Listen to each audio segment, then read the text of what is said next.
Shri Sadanandan master, അങ്ങ് കണ്ണൂരിൽ നിന്നുള്ള ഒരു സ്വയം സേവകനാണ്. കണ്ണൂർ അല്ലെങ്കിൽ കേരളം എന്ന് പറയുന്നത് സംഘപ്രസ്ഥാനങ്ങളെ സംബന്ധിച്ചിടത്തോളം വലിയ വെല്ലുവിളികൾ നേരിട്ടുകൊണ്ട് അതിൻ്റെ സംഘടനാ പ്രവർത്തനത്തെ മുന്നോട്ട് കൊണ്ടുപോകുന്ന ഒരു പ്രദേശമാണ്. വിശേഷിച്ച് കണ്ണൂർ ധാരാളം ബലിദാനികളുണ്ട്. അവിടെ കമ്മ്യൂണിസ്റ്റ് ഭീകരശക്തികൾ ഒരു ഭാഗത്ത് ഉയർത്തുന്ന വെല്ലുവിളികൾ, ജിഹാദി ശക്തികൾ ഉയർത്തിയിട്ടുള്ള വെല്ലുവിളികൾ. അപ്പോൾ അതിനെയൊക്കെ അതിജീവിച്ചുകൊണ്ട് കണ്ണൂർ പോലെയുള്ള ഒരു സ്ഥലത്ത് സംഘടനാ പ്രവർത്തനം കഴിഞ്ഞ 100 വർഷം അതല്ലെങ്കിൽ 42-ൽ കേരളത്തിൽ സംഘപ്രവർത്തനം ആരംഭിച്ചതിന് ശേഷം കണ്ണൂരിലേക്ക് അതിൻ്റെ പ്രവർത്തനങ്ങൾ എത്തുന്ന ഘട്ടത്തിൽ അടിയന്തരാവസ്ഥയുൾപ്പെടെയുള്ള സാഹചര്യങ്ങളെയൊക്കെ കവർ ചെയ്തുകൊണ്ട് ആ സംഘടനാ പ്രവർത്തനം മുന്നോട്ട് പോയ ആ കാലഘട്ടത്തെ അങ്ങക്ക് എങ്ങനെയാണ് ഓർത്തെടുക്കാൻ കഴിയുന്നത്?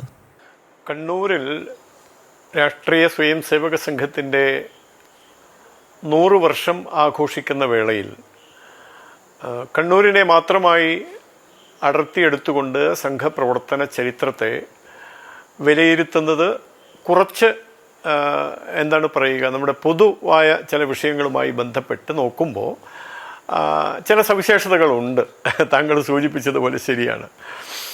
കാരണം കണ്ണൂർ എന്ന് പറയുമ്പോൾ പൊതുവിൽ പുറമേക്കും കണ്ണൂരിൽ തന്നെയും കണ്ണൂരിലെ സാമൂഹിക ജീവിതത്തെ നിയന്ത്രിച്ചിരുന്ന അല്ലെങ്കിൽ സ്വാധീനിച്ചിരുന്ന പ്രത്യയശാസ്ത്രം എന്ന നിലയ്ക്ക് അംഗീകരിക്കപ്പെട്ടിരുന്നത് കമ്മ്യൂണിസ്റ്റ് ആശയങ്ങൾ എന്നതിനേക്കാൾ മാർക്സിയൻ ആശയങ്ങൾ എന്ന് പറയുന്നതാണ്. രണ്ട് വ്യത്യാസമുണ്ട്. ഞാനത് ഏതെങ്കിലും ഒരു അവസരത്തിൽ എന്തുകൊണ്ടാണ് ഞാൻ അങ്ങനെ വ്യത്യാസപ്പെടുത്തി പറയുന്നത് എന്ന് വിശദമാക്കാം.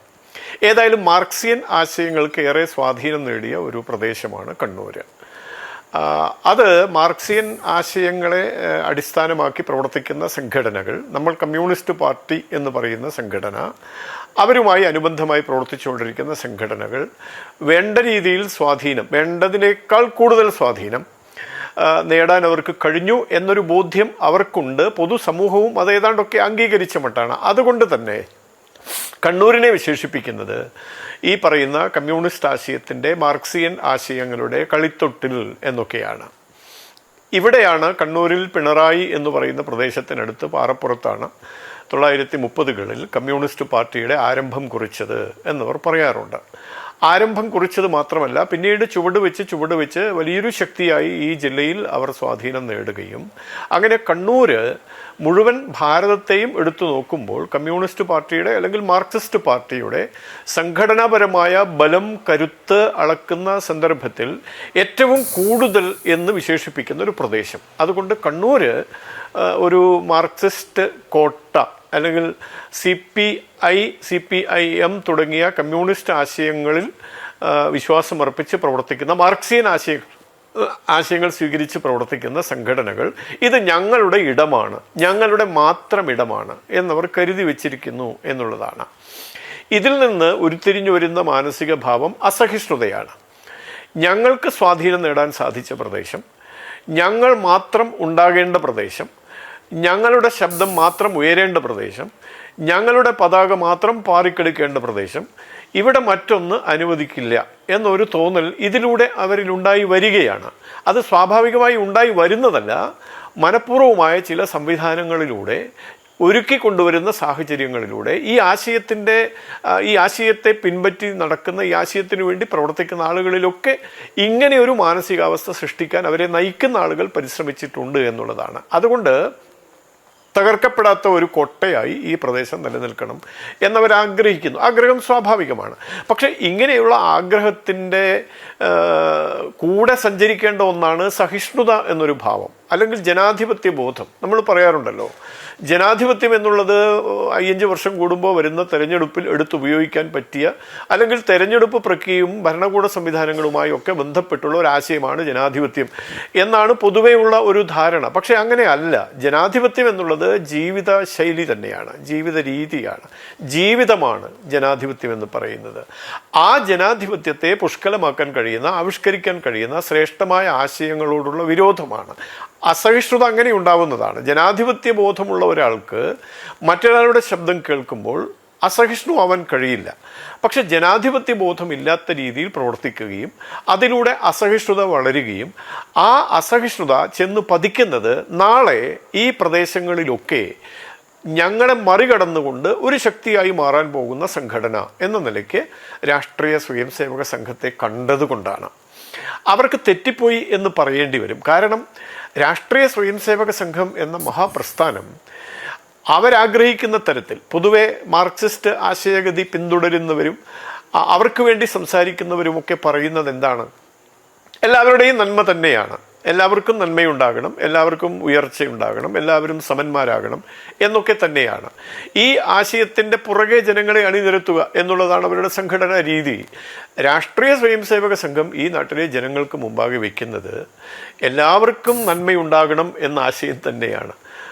പരം വൈഭവം നേതും ഏതത് സ്വരാഷ്ട്രം, എൻ്റെ രാഷ്ട്രത്തിൻ്റെ പരമമായ വൈഭവം.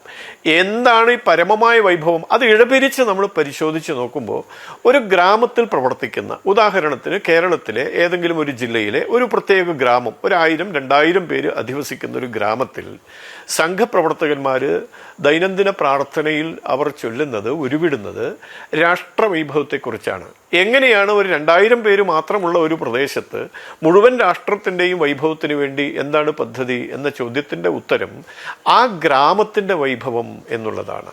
അങ്ങനെ ഭാരതത്തിലെമ്പാടുമുള്ള ഗ്രാമങ്ങൾ വൈഭവപൂർണമായ അവസ്ഥയിലേക്ക് എത്തുമ്പോൾ സ്വാഭാവികമായും രാഷ്ട്രവൈഭവം സാധ്യമാകുന്നു. അപ്പോൾ അടിസ്ഥാനപരമായി ഗ്രാമകേന്ദ്രിതമായി അതല്ലെങ്കിൽ നഗര കേന്ദ്രിതമായി ചെറിയ ചെറിയ ചെറിയ ജനസഞ്ചയങ്ങൾക്കിടയിൽ ദേശീയ ബോധമുണർത്തി ആ ദേശീയ ബോധത്തിലൂടെ ദേശത്തിൻ്റെ ഉത്കർഷം, ഭൗതികവും ആത്മീയവുമായ സാംസ്കാരികവുമായ മാനസികവുമായ ബുദ്ധിപരമായ വികാസം സാധ്യമാകുന്ന ഒരു സാഹചര്യം പ്രവർത്തന മണ്ഡലത്തിൽ, ഗ്രാമത്തിലാണെങ്കിൽ ആ ഗ്രാമത്തിൽ, നഗരത്തിലാണെങ്കിൽ ആ നഗരത്തിൽ, ഇനി ഒരു സ്ഥാപനത്തിലാണെങ്കിൽ ആ സ്ഥാപനത്തിനുള്ളിൽ ഈ തരത്തിൽ ജനമനസ്സുകളെ സംസ്കരിച്ചെടുത്തുകൊണ്ട് അവിടെയെല്ലാം ഭദ്രമായി തീർക്കുന്ന ഒരവസ്ഥാവിശേഷം, അത് തന്നെയാണ് സംഘത്തിൻ്റെ ലക്ഷ്യം.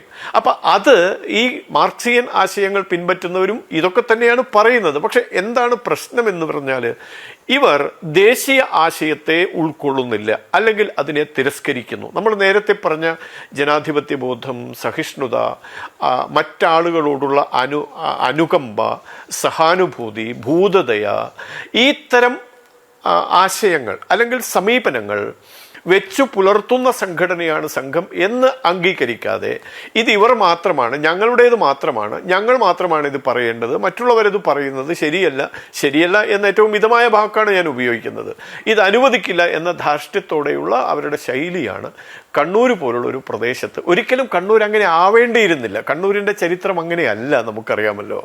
കണ്ണൂരിൻ്റെ സാമൂഹ്യ പശ്ചാത്തലം പരിശോധിച്ചാൽ ഇപ്പം നമുക്കറിയാം, സാമ്രാജ്യത്വത്തിനെതിരെ പടപൊരുതിയ ധീരനായ പഴശ്ശി രാജാവിൻ്റെ പ്രദേശമാണ് കണ്ണൂർ.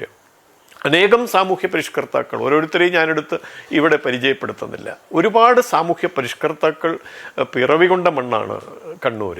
ഈ പ്രദേശങ്ങളിൽ സ്നേഹത്തിൻ്റെയും സാഹോദര്യത്തിൻ്റെയും ശാന്തതയുടെയും പരസ്പര സ്നേഹത്തിൻ്റെയും കൊണ്ടും കൊടുത്തും ജീവിക്കുവാൻ എന്ന് വെച്ചാൽ എന്തെങ്കിലും നിഷേധാത്മക അർത്ഥത്തിലല്ല, എനിക്കുള്ളത് മറ്റുള്ളവർക്ക് പങ്കുവയ്ക്കുക, എനിക്കില്ലാത്തത് മറ്റുള്ളവരിൽ നിന്ന് സ്വീകരിക്കുക എന്ന രീതിയിലുള്ള ഗ്രാമീണ ജീവിത ശൈലി ഉണ്ടായിരുന്ന പ്രദേശം തന്നെയാണ് കണ്ണൂർ. കണ്ണൂരിൻ്റെ മുൻകാല ചരിത്രം നമ്മൾ പഠിക്കുമ്പോൾ നമുക്കത് മനസ്സിലാകും. പക്ഷേ അവിടങ്ങളിലൊക്കെ ഈ പ്രത്യയശാസ്ത്രത്തിൻ്റെ കാർക്കശ്യവും കാലുഷ്യവും കൊണ്ടുവന്ന് കലർത്തി രാഷ്ട്രീയ സ്വയംസേവക സംഘം ഇത് എതിർക്കപ്പെടേണ്ട സംഘടനയാണ്, നശിപ്പിക്കപ്പെടേണ്ട സംഘടനയാണ് എന്ന നിലയ്ക്കുള്ള വൈചാരികമായ ഒരു വ്യതിയാനം ഈ പ്രവർത്തകരിൽ വരുത്തിയെടുത്തുകൊണ്ട് കണ്ണൂരിനെ സംഘർഷഭൂമിയാക്കി എന്നുള്ളതാണ് വലിയ വെല്ലുവിളി തന്നെയായിരുന്നു. പക്ഷെ ഇപ്പോൾ ശ്രീ ഗൗതം, ഞാൻ പലപ്പോഴും പറയാറുണ്ട്, നമ്മളെ സംബന്ധിച്ചിടത്തോളം കഴിഞ്ഞ കാലങ്ങളിൽ സംഭവിച്ച നമുക്ക് ഒരു തരത്തിലും മനസ്സുകൊണ്ട് അംഗീകരിക്കാൻ കഴിയാത്ത ആ നാളുകൾ ഞങ്ങളുടെ പ്രവർത്തകരുടെ സംഘത്തിൻ്റെ സംഘടനാ സമീപനത്തിനനുസരിച്ചു തന്നെ ജനങ്ങളോട് സ്നേഹത്തിൻ്റെയും സഹകരണത്തിൻ്റെയും ഭാഷയിൽ സംവദിച്ചുകൊണ്ട് തന്നെ കണ്ണൂരിൻ്റെ അന്തരീക്ഷം മാറ്റിയെടുക്കാൻ സാധിച്ചിട്ടുണ്ട്. മുഴുവൻ കേരളത്തിലും മുഴുവൻ ഭാരതത്തിലും ഏത് തരത്തിലുള്ള രാഷ്ട്രോന്മുഖമായ പരിവർത്തനമാണോ സംഭവിക്കുന്നത് അതിനെ ശക്തിപ്പെടുത്താൻ കഴിയുന്ന ഒരു സാമൂഹ്യ അന്തരീക്ഷം സൃഷ്ടിക്കാൻ ഇന്ന് കഴിഞ്ഞിട്ടുണ്ട്. അത് സംഘത്തിൻ്റെ മഹത്വം എന്ന് തന്നെയാണ് ഞങ്ങൾക്കതിനെക്കുറിച്ച് പറയാൻ സാധിക്കുക. ഏതെങ്കിലും തരത്തിൽ നിയമപരമായ അല്ലെങ്കിൽ നീതി നിർവഹണ സംവിധാനങ്ങളുടെ കാർക്കശ്യം കൊണ്ടോ അല്ലെങ്കിൽ ചില ഇടപെടലുകൾ കൊണ്ടോ സംഭവിച്ചതല്ല, മറിച്ച് മനസ്സുകളിൽ ജനജീവിതത്തെക്കുറിച്ചുള്ള ശ്രേഷ്ഠമായ ഭാവനകൾ വളർത്തിയെടുക്കാൻ സംഘത്തിലൂടെ ലഭിക്കുന്ന മനസ്സംസ്കരണം എന്ന പ്രക്രിയയ്ക്ക് വിധേയമാകുന്ന പ്രവർത്തകന്മാർ ത്യാഗപൂർണമായി പ്രവർത്തിച്ചത് കൊണ്ട് തന്നെ ദേശീയ ധാരയോടൊപ്പം സഞ്ചരിക്കാനുള്ളൊരു മനസ്സ് കണ്ണൂരിൽ ഇന്ന് രൂപപ്പെട്ടു വരുന്നുണ്ട്. അത് കൂടുതൽ ഇനിയുള്ള നാളുകളിൽ കൂടുതൽ ശക്തിപ്പെടും. നേരിടപ്പെടും എന്നാണ് പറയാനുള്ളത്. കണ്ണൂരിൻ്റെ മണ്ണിൽ വലിയ വെല്ലുവിളികൾ സംഘപ്രസ്ഥാനങ്ങൾ നേരിടുകയും അതിനെ അതിജീവിച്ചുകൊണ്ടാണ് ഈ ജൈത്രയാത്ര ഏതാണ്ട് 100 വർഷങ്ങളിലേക്ക് എത്തുന്നത്. ഒപ്പം കണ്ണൂരിലെ ഇപ്പോഴത്തെ സമാധാന അന്തരീക്ഷം അത് ഇനിയും അതേപോലെ തന്നെ തുടരട്ടെ.